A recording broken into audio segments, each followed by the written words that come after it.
Pertempuran Kopassus dan pasukan elit Inggris di Kalimantan. Banyak cerita menarik seputar Komando Pasukan Khusus TNI Angkatan Darat, seperti soal operasi militer dan sejarah pasukan elit ini. Pada tahun 1963, Indonesia terlibat konfrontasi dengan Malaysia. Presiden Soekarno memerintahkan Panglima TNI menggelar Operasi Dwi Kora untuk menggagalkan pembentukan negara Malaysia. Tidak ada pernyataan perang resmi seperti saat operasi militer Trikora merebut Irian Barat.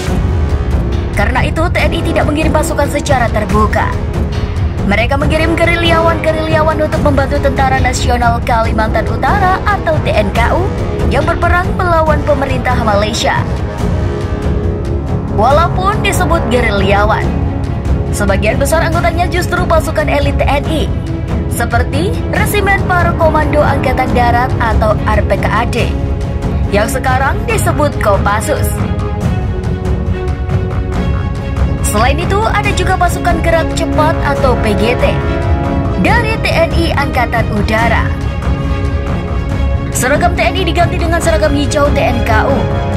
Identitas mereka pun dipalsukan untuk menghapus jejak keterlibatan Indonesia. Oke, sebelum lanjut videonya, Mimin ingetin dulu buat klik tombol like dan subscribe-nya ya. Dan jangan lupa aktifkan tombol lonceng notifikasinya.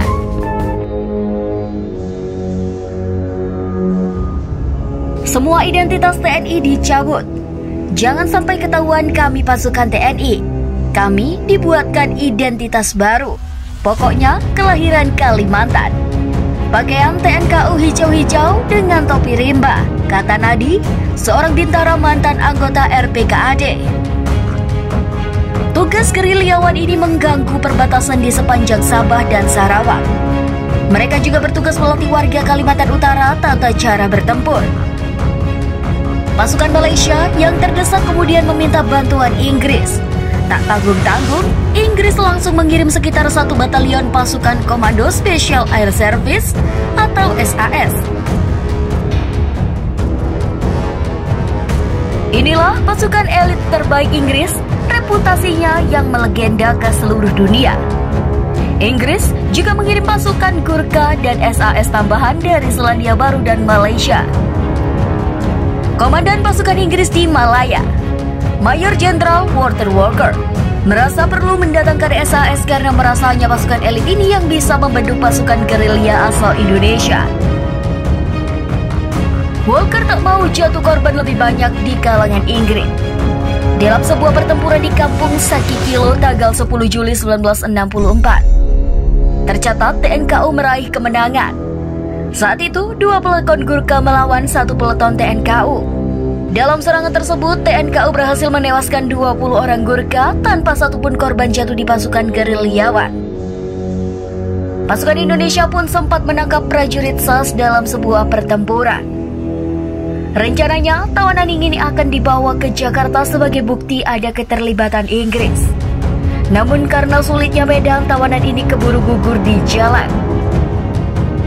Dari pertempuran di Kalimantan ini pula kemudian SAS belajar mengembangkan taktik gerilya bertempur di hutan. Kalau tak pernah berhadapan dengan pasukan elit Indonesia, mereka tak akan punya taktik ini. Nah, gimana nih sob menurut kalian? Semoga video ini bisa bermanfaat ya buat kalian semua. Kalau kalian suka dengan video ini, jangan lupa untuk klik tombol like. Dan kalau belum subscribe dulu ya. Sampai jumpa di video selanjutnya.